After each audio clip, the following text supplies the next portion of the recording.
16장. 바리새파 사람들과 사두개파 사람들이 다가와서 예수를 시험하느라고 하늘로부터 내리는 표적을 자기들에게 보여달라고 요청하였다.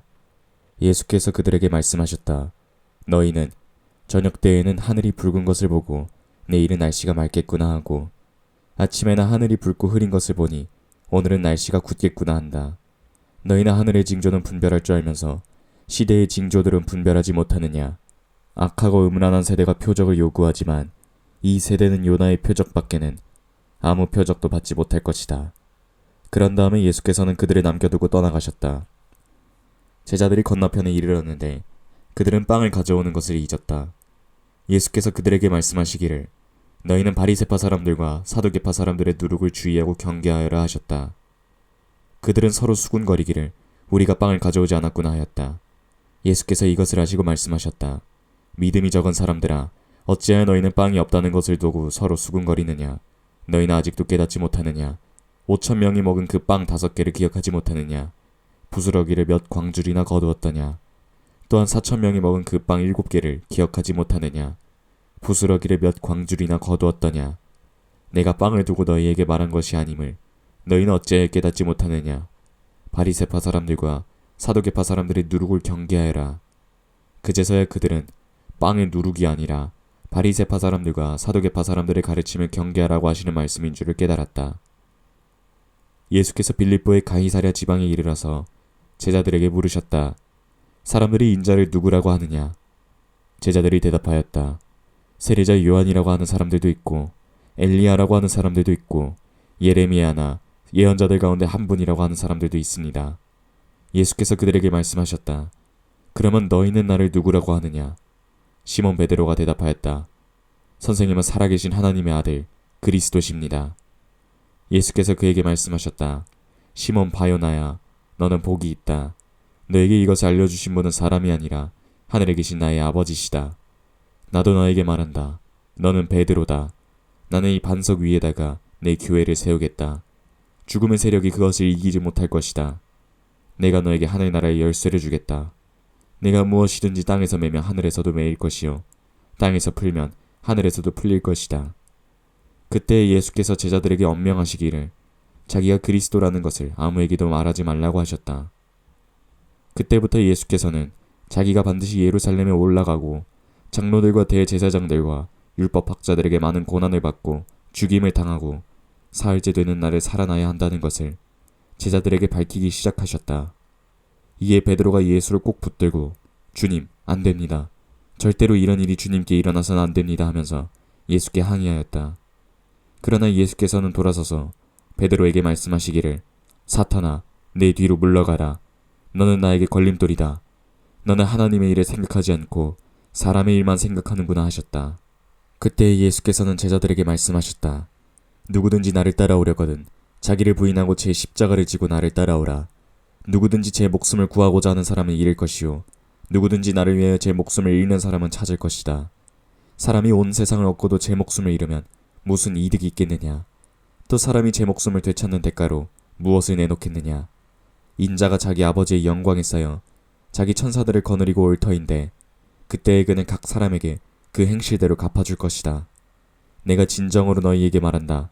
여기에 서 있는 사람들 가운데 죽음을 맛보지 않고 살아서 인자가 자기 왕권을 차지하고 오는 것을 볼 사람들도 있다. 17장. 그리고 엿새 뒤에 예수께서는 베드로와 야고보와 그의 동생 요한을 데리시고 따로 높은 산으로 가셨다. 그런데 그들이 보는 앞에서 그의 모습이 변하였다. 그의 얼굴은 해와 같이 빛나고 옷은 빛과 같이 희게 되었다. 그리고 마침 모세와 엘리야가 그들에게 나타나더니 예수와 더불어 말을 나누었다. 베드로가 예수께 말하였다. 주님, 우리가 여기 있는 것이 좋겠습니다. 원하시면 내가 여기에다가 초막셋을 지어 하나에는 주님을, 하나에는 모세를, 하나에는 엘리야를 모시겠습니다. 베드로가 아직도 말을 채 끝내지 않았는데 갑자기 빛나는 구름이 그들을 뒤덮었다. 그리고 구름 속에서 이는 내 사랑하는 아들이다. 내가 그를 좋아한다. 너희는 그의 말을 들어라 하는 소리가 들려왔다. 제자들은 이 말을 듣고 얼굴을 땅에 대고 엎드려 몹시 두려워하였다. 예수께서 가까이 오셔서 그들에게 손을 대시고서 일어나거라. 두려워하지 말아라 하고 말씀하셨다. 그들이 눈을 들어보니 예수밖에 아무도 없었다. 그들이 산에서 내려올 때 예수께서 그들에게 명하시기를 너희는 인자가 죽은 사람들 가운데서 살아날 때까지는 본 광경을 아무에게도 말하지 말아라 하셨다. 제자들이 예수께 물었다. 그런데 어찌하여 율법학자들은 엘리야가 먼저 와야 한다고 합니까? 예수께서 대답하셨다. 확실히 엘리야가 와서 모든 것을 회복시킬 것이다. 내가 너희에게 말한다. 엘리야는 이미 왔다. 그러나 사람들이 그를 알지 못하고 그를 함부로 대하였다.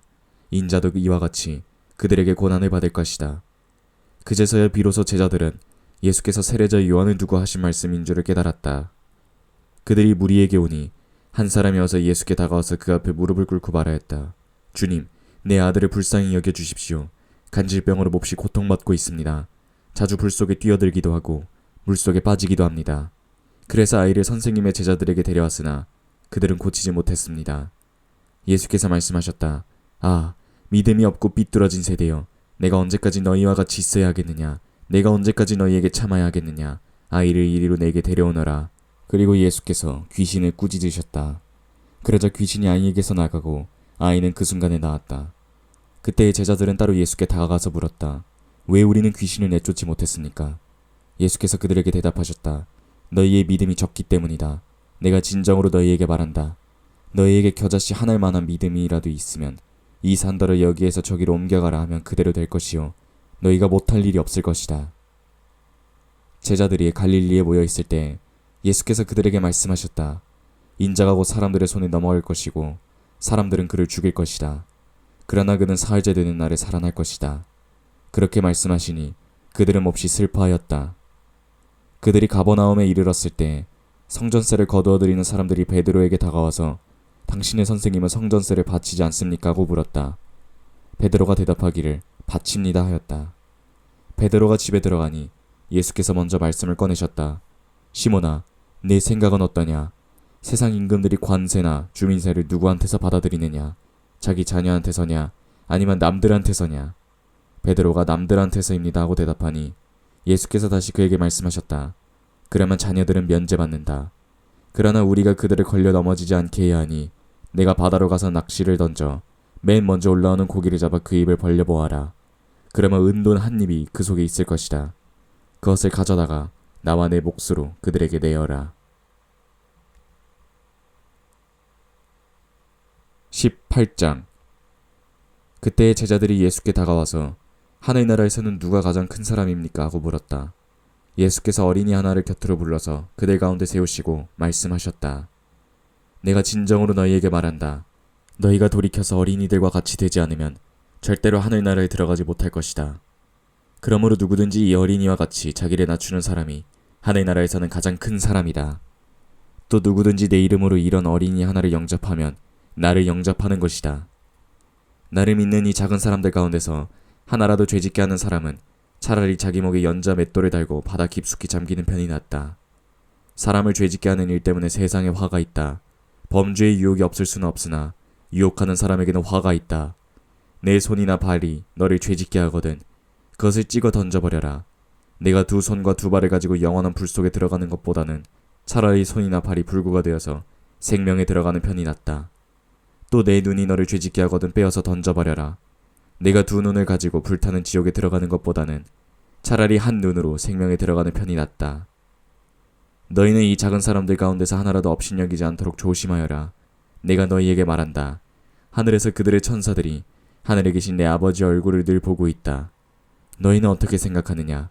어떤 사람에게 양 100마리가 있는데 그 가운데 한 마리가 길을 잃었으면 그는 99마리를 산에 남겨두고서 길을 잃은 그 양을 찾아 나서지 않겠느냐? 내가 너희에게 말한다.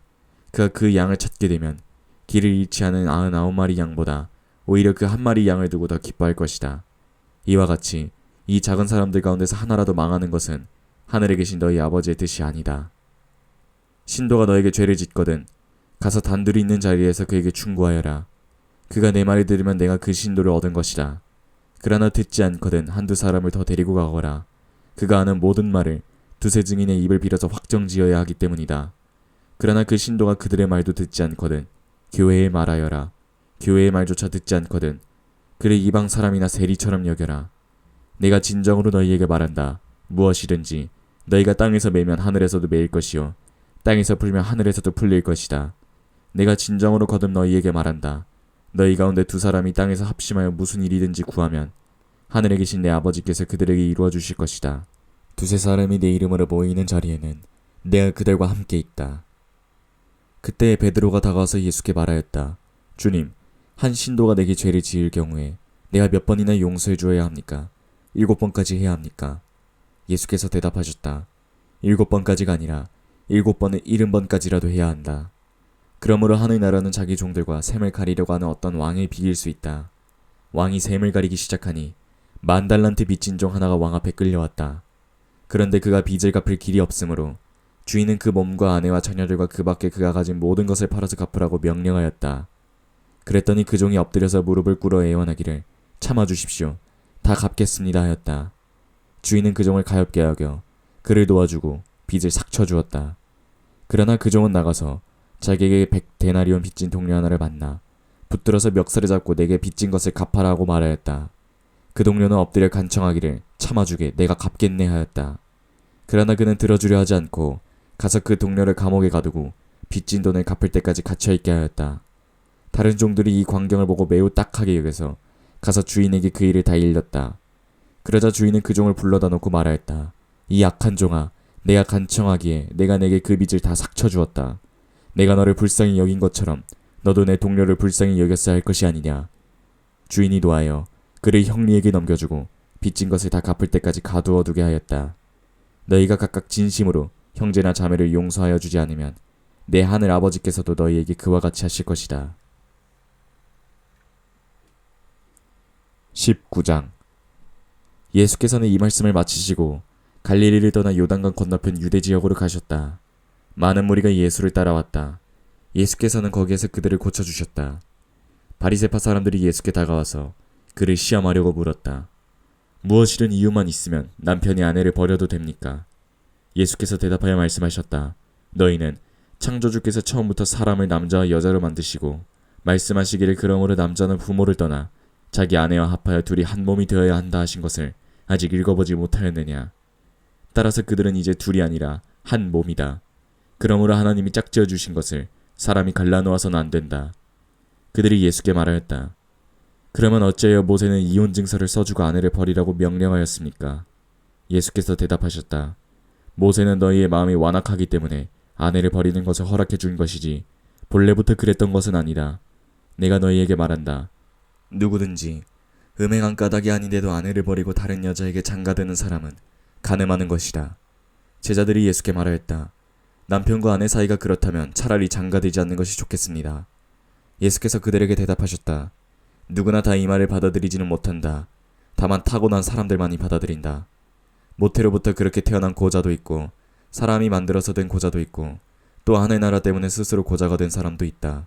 이 말을 받아들일 수 있는 사람은 받아들여라. 그때의 사람들이 어린이들을 예수께 데려와서 손을 얹어 기도해 주시기를 바랐다. 그런데 제자들이 그들을 꾸짖었다. 그러나 예수께서 말씀하셨다. 어린이들을 내게 오는 것을 허락하고 막지 말아라. 하늘나라는 이런 사람들의 것이다. 그리고 그들에게 손을 얹어주시고 거기에서 떠나셨다. 그런데 한 사람이 다가와서 예수께 말하였다. 선생님, 네가 영생을 얻으려면 무슨 선한 일을 해야 합니까? 예수께서 그에게 말씀하셨다. 어찌하여 너는 나에게 선한 일을 묻느냐? 선한 분은 오직 한 분뿐이시다. 내가 생명에 들어가고자 하거든 계명들을 지켜라. 그러자 그는 예수께 어느 계명들입니까? 하고 물었다. 예수께서 말씀하셨다. 살인하지 말아라. 간음하지 말아라. 도둑질하지 말아라. 거짓으로 증언하지 말아라. 부모를 공경하여라. 그리고 내 이웃을 내 몸과 같이 사랑하여라 하는 계명들이 있지 않으냐. 그 젊은이가 예수께 말하였다. 나는 이 모든 것을 다 지켰습니다. 아직도 무엇이 부족합니까? 예수께서 그에게 말씀하셨다. 내가 완전한 사람이 되고자 하거든 가서 내 소유를 팔아서 가난한 사람에게 주어라. 그리하면 내가 하늘에서 보화를 차지하게 될 것이다. 그리고 와서 나를 따라라. 그러나 그 젊은이는 이 말씀을 듣고 근심하면서 떠나갔다. 그에게는 재산이 많았기 때문이다. 예수께서 제자들에게 말씀하시기를 내가 진정으로 너희에게 말한다. 부자는 하늘나라에 들어가기가 어렵다. 내가 다시 너희에게 말한다. 부자가 하나님의 나라에 들어가는 것보다 낙타가 바늘귀로 지나가는 것이 더 쉽다 하시니 제자들이 이 말씀을 듣고 매우 놀라서 그러면 누가 구원을 받을 수 있겠습니까? 하고 말하였다. 예수께서 그들을 눈여겨보시고 말씀하셨다. 사람은 이 일을 할 수 없으나 하나님은 무슨 일이나 다 하실 수 있다. 그때 베드로가 대답하여 예수께 말하였다. 보십시오. 우리는 모든 것을 버리고 선생님을 따라왔습니다. 그러니 우리가 무엇을 받겠습니까? 예수께서 그들에게 말씀하셨다. 내가 진정으로 너희에게 말한다. 새 세상에서 인자가 자기의 영광스러운 보좌에 앉고 만물이 새롭게 될 때 나를 따라온 너희도 12보좌에 앉아서 이스라엘의 12지파를 심판할 것이다. 내 이름을 위하여 집이나 형제나 자매나 부모나 자녀나 논밭을 버린 사람은 100배나 받을 것이요 또 영생을 상속받을 것이다. 그러나 첫째가 꼴찌되고 꼴찌가 첫째가 되는 사람이 많을 것이다.